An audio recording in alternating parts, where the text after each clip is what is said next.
और राइट, तो एफिशिएंसी मैंने जैसे आपको बताया कि ये इस तरह से अचीव होती है तीन तरीकों से। कॉस्ट को मिनिमाइज करके, पब्लिक इंटरेस्ट को मैक्सिमाइज करके, इसके अलावा इसमें आप सोसाइटी के इंटरेस्ट को भी देखेंगे, दूसरे लोगों पे क्या इम्पैक्ट आ रहा है। ठीक है, तो और तीसरी चीज ये कि आप जो है वो चीजें बनाएं जो जिससे लोगों का बेनिफिट ज्यादा से ज्यादा हो रहा है, पर्टिकुलरली कंज्यूमर्स का। तो रिसोर्सेज को एलोकेट इस तरह से किया जाए। तो उसके लिए मैंने जैसे आपको बताया कि हमारे पास इकोनॉमिक एफिशिएंसी है, जिसमें प्रोडक्टिव और एलोकेटिव एफिशिएंसी आती है। प्रोडक्टिव में हमारे पास इसका प्रोडक्टिव एफिशिएंसी का काम होता है कॉस्ट को मिनिमाइज करना, और उसके लिए दो कंडीशन आ जाती हैं प्रोडक्टिव एफिशिएंसी के लिए, वो है एक्स एफिशिएंसी और टेक्निकल एफिशिएंसी। अच्छा, अब ये क्या है दोनों? एक्स एफिशिएंसी होती है, वो आप पढ़ लेंगे बाद में खुद से भी, जहां पर, अच्छा ये यहाँ पे नहीं बताया हुआ, तो मैं वैसे आपको बता देता हूँ कि मैंने प्रोडक्टिव एफिशिएंसी की बात मैं अगर कर रहा हूँ, मैं यहाँ बात कर रहा हूँ किसकी? प्रोडक्टिव एफिशिएंसी, जो कि पार्ट है एफिशिएंसी का, इकोनॉमिक एफिशिएंसी का, ऐसे कह लो। Productive,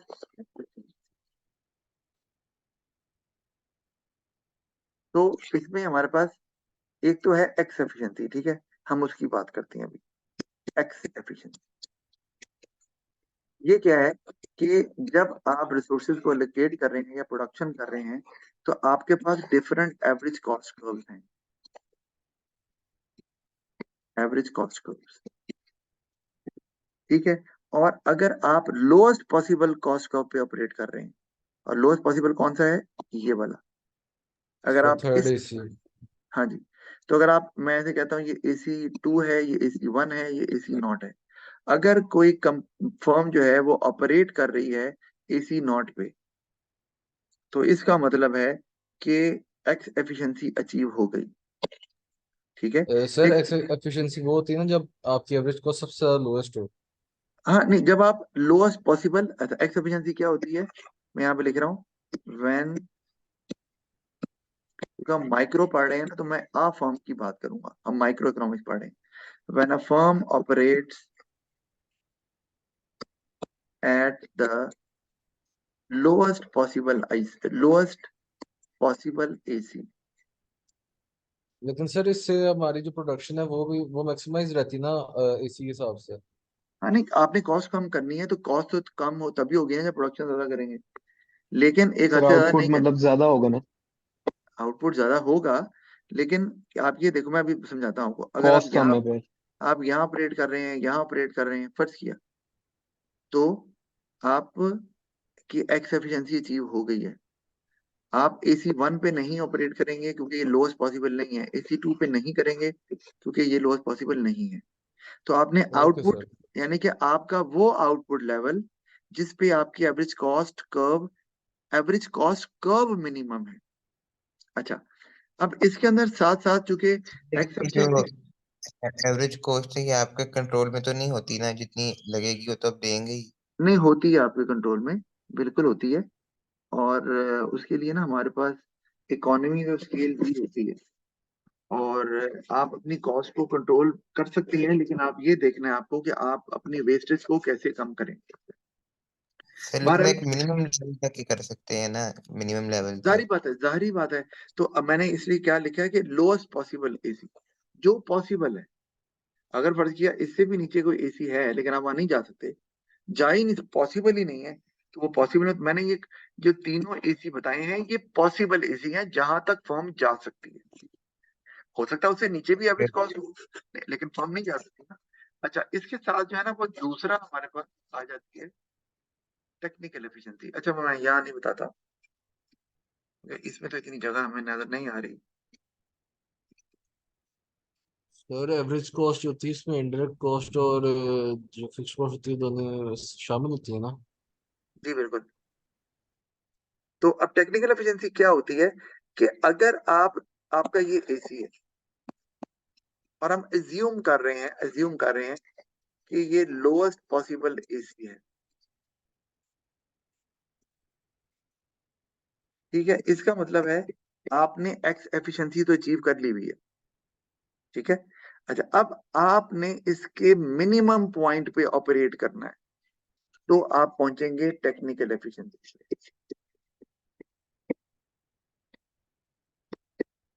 technical efficiency,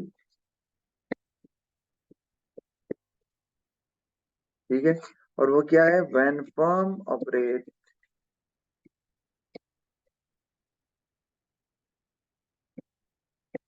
at the lowest point of the average cost curve। तो आप लोएस्ट पॉसिबल एसी पे पहुंच गए, वो यही वाला है। और इसका लोएस्ट पॉइंट कैसे फाइंड आउट किया जाता है? नजर तो हमें आ रहा है, लेकिन आपने याद है वो ये वाला पॉइंट है ना, ये ऑफ कोर्स यही है। आप यहां अगर ऑपरेट करेंगे कि इतनी आउटपुट प्रोड्यूस कर रहे हैं, फर्ज किया आप, ठीक है, और इतनी आपकी कॉस्ट है, यहाँ पे कॉस्ट लेते हैं, तो ये आपकी टेक्निकल एफिशिएंसी है। अच्छा, ये कैसे पता चलता है? लोएस्ट पॉसिबल जो एसी अपने मिनिमम पॉइंट पे कब होता है? जब वो एमसी वहां से टच करता है। ये आपने ध्यान में रखना है। एमसी, जिसे मार्जिनल कॉस्ट कर्व बोलते हैं, वो एसी को उसके मिनिमम पॉइंट से काटता है हमेशा। अच्छा, अब क्यों ऐसे है? वजह ये है कि आप मुझे बताओ, मैं मार्जिनल कॉस्ट होता है एडिशनल कॉस्ट, ठीक है।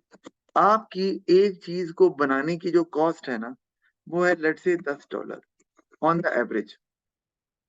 और आप हर दफा चीज जो बना रहे हैं, हर दफा जो चीज बना रहे हैं, उस पे आपके $10 से कम लग रहे हैं। कितने लग रहे हैं? ये है आपकी क्या? एवरेज कॉस्ट एक चीज को बनाने की। आपकी जो मार्जिनल कॉस्ट है, यानी कि एडिशनल जो आप चीज बनाएंगे, तो उस पे $10 से कम लग रहे हैं, लेट से वो लग रहे हैं $6। तो आपकी एवरेज कॉस्ट जो है वो नीचे जाएगी, बढ़ेगी?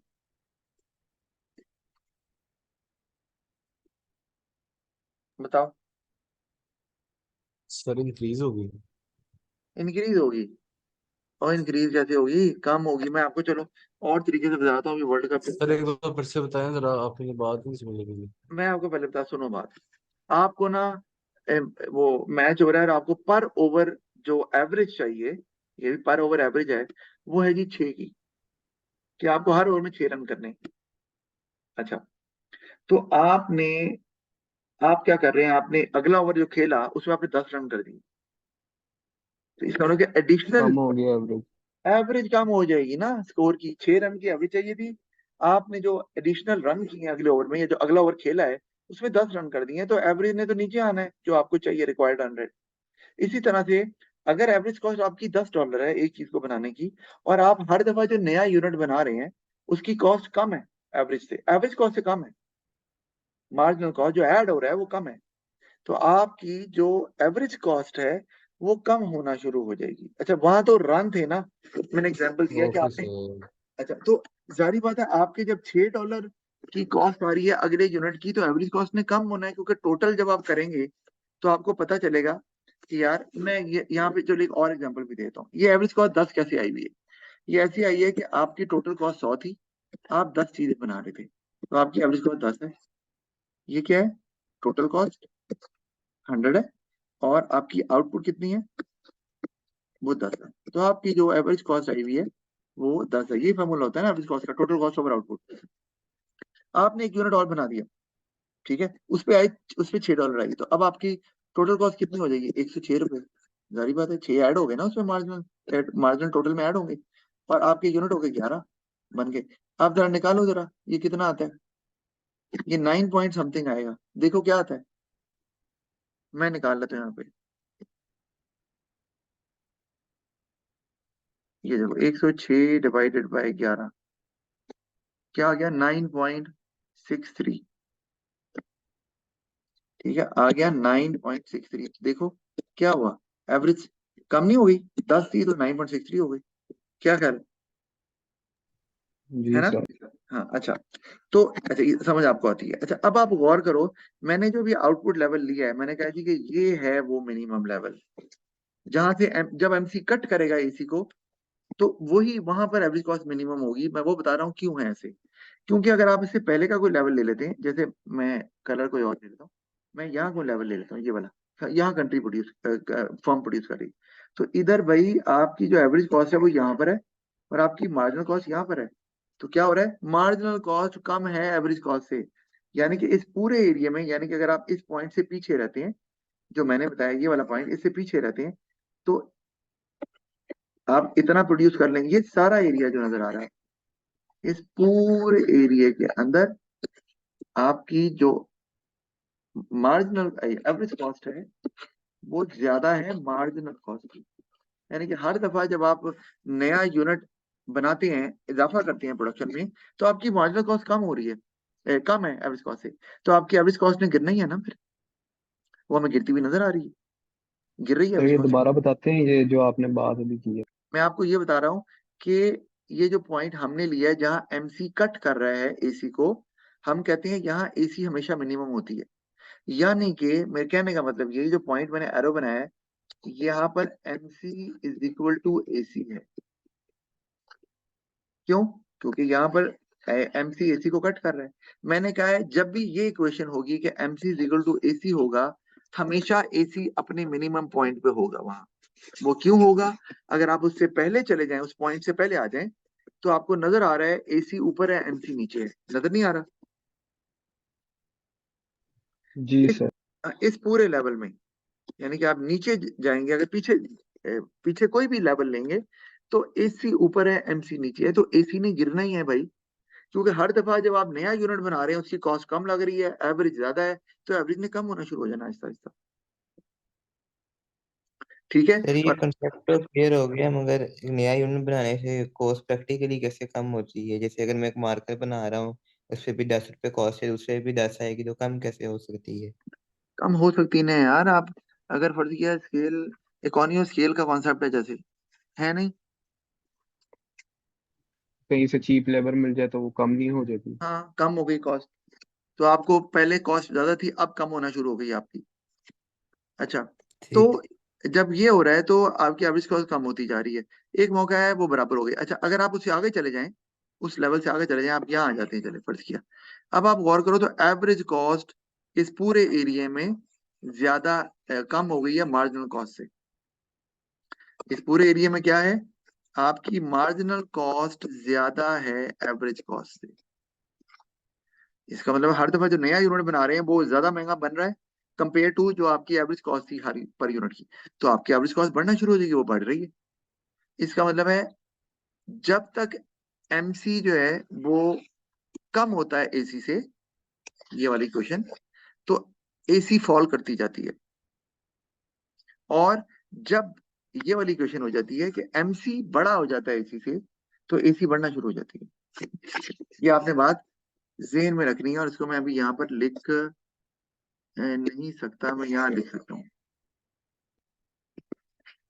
क्या, कि as long as AC is greater than MC,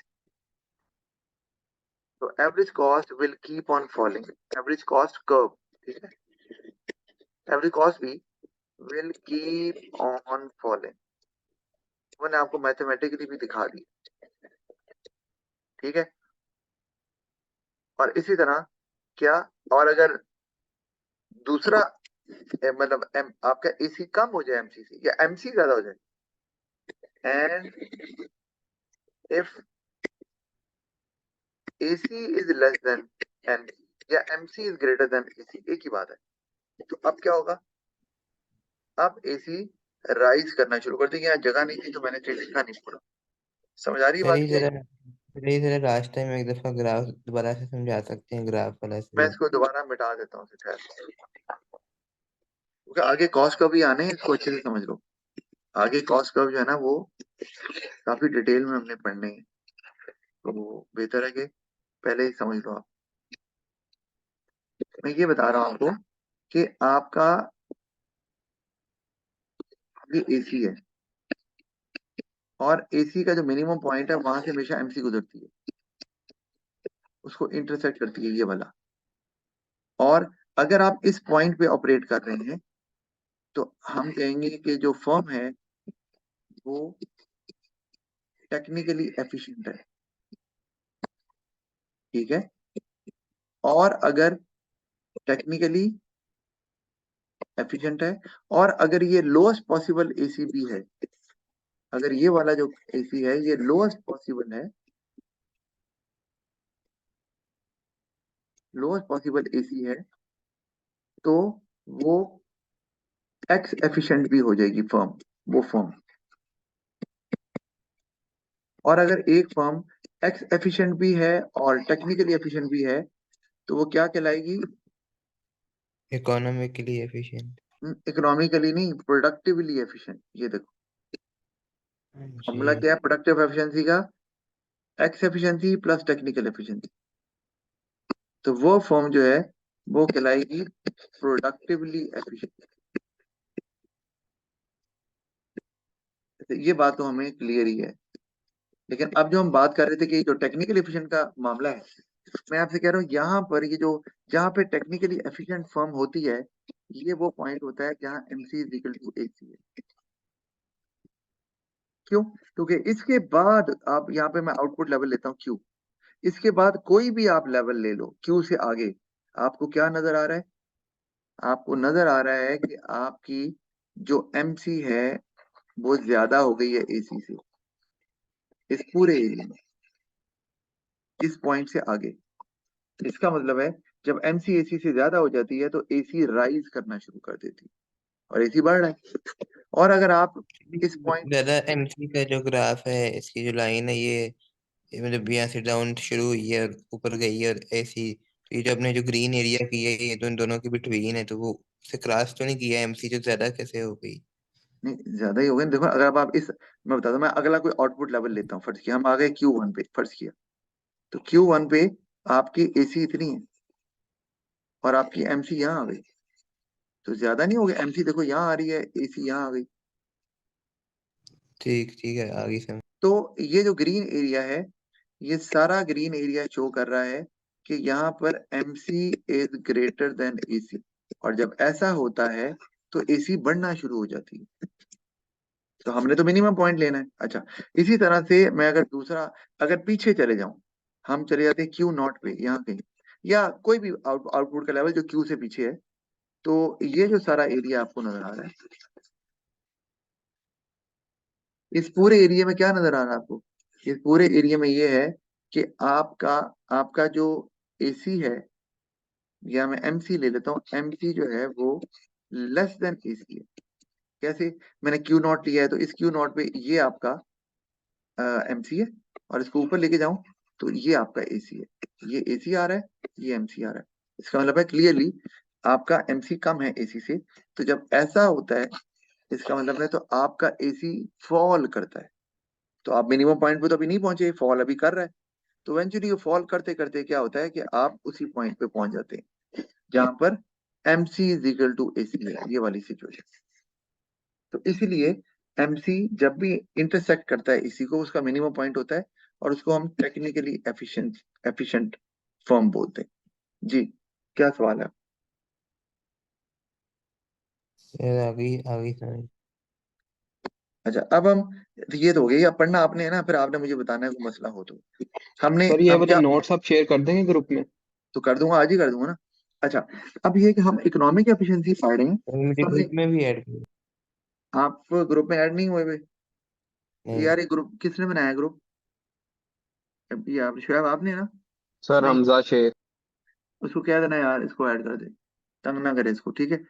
अच्छा, तो अब हमने ना ये देखो, इकोनॉमिक एफिशिएंसी में हमने देख लिया प्रोडक्टिव एफिशिएंसी क्या होती है, और डायग्राम से भी देख लिया, वो पेपर में आती है डायग्राम।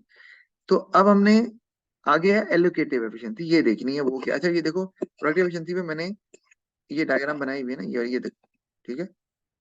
ये टेक्निकल एफिशिएंसी की बनाई हुई है। प्रोडक्ट वो, उसकी तो एक्स एफिशिएंसी की तो आसान थी ना, ये दूसरी मैंने तो एक्स की भी बना दी सबसे कम। अच्छा, यहाँ पर मुझे बताओ, ये जो पी पॉइंट है, ये एक फर्म है जो पी पॉइंट पे ऑपरेट कर रही है, इसका क्या मतलब है? चलो एक्स एफिशिएंट। सर यहाँ पे एवरेज कॉस्ट सबसे कम है।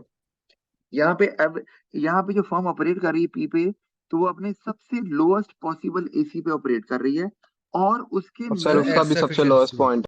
हाँ जी, तो इसका मतलब है यहाँ पे फर्म प्रोडक्टिवली एफिशिएंट है। ठीक है। अच्छा, और मिनिमम पॉइंट कैसे आता है वो मैंने बता ही दिया आपको कि वो जहाँ पे एमसी जो है वो एसी को कट करता है उसे। अच्छा, फिर अब प्रोडक्टिव एफिशिएंसी को एक और तरीके से भी शो किया जाता है। वो क्या है? कोई भी कंट्री अगर या कोई भी फर्म अपने पीपीसी पर ऑपरेट कर रही होती है तो हम उसको भी प्रोडक्टिव एफिशिएंसी बोलते हैं। एक कंट्री भी अगर फर्ज किया कि अपने पीपीसी पे ऑपरेट कर रहा है तो वो प्रोडक्टिवली एफिशिएंट कहलाता है। क्यों? क्योंकि इसका मतलब है आप अपने सारे रिसोर्सेज को इस्तेमाल कर रहे हैं, तो आप अपने एसी कर्व को अज्यूम किया जा रहा है कि आप अपने मिनिमम पॉसिबल एसी पे हैं और इकोनॉमी ऑफ स्केल की वजह से आपकी कॉस्ट भी मिनिमम है। वो पॉइंट जहां एमसी एसी को कट करता है। यानी कि प्रोडक्टिव एफिशिएंसी को शो करने का दो तरीका है। प्रोडक्टिव एफिशिएंसी को शो करने के दो तरीके हैं, एक ये वाला और एक कि कोई भी पॉइंट पीपीसी पे ले लेंगे जिसे फुल एम्प्लॉयमेंट लेवल बोलते हैं, तो हम कहेंगे जो वो फर्म है या कंट्री है वो productively efficient, economy productively efficient है, ये भी बोल सकते हैं, या इकोनॉमी ने प्रोडक्टिव एफिशिएंसी अचीव कर ली। और मैंने बता दिया रीजन वही है, कॉस्ट कम होने की बात ही हो रही। अच्छा, आगे है एलोकेटिव एफिशिएंसी।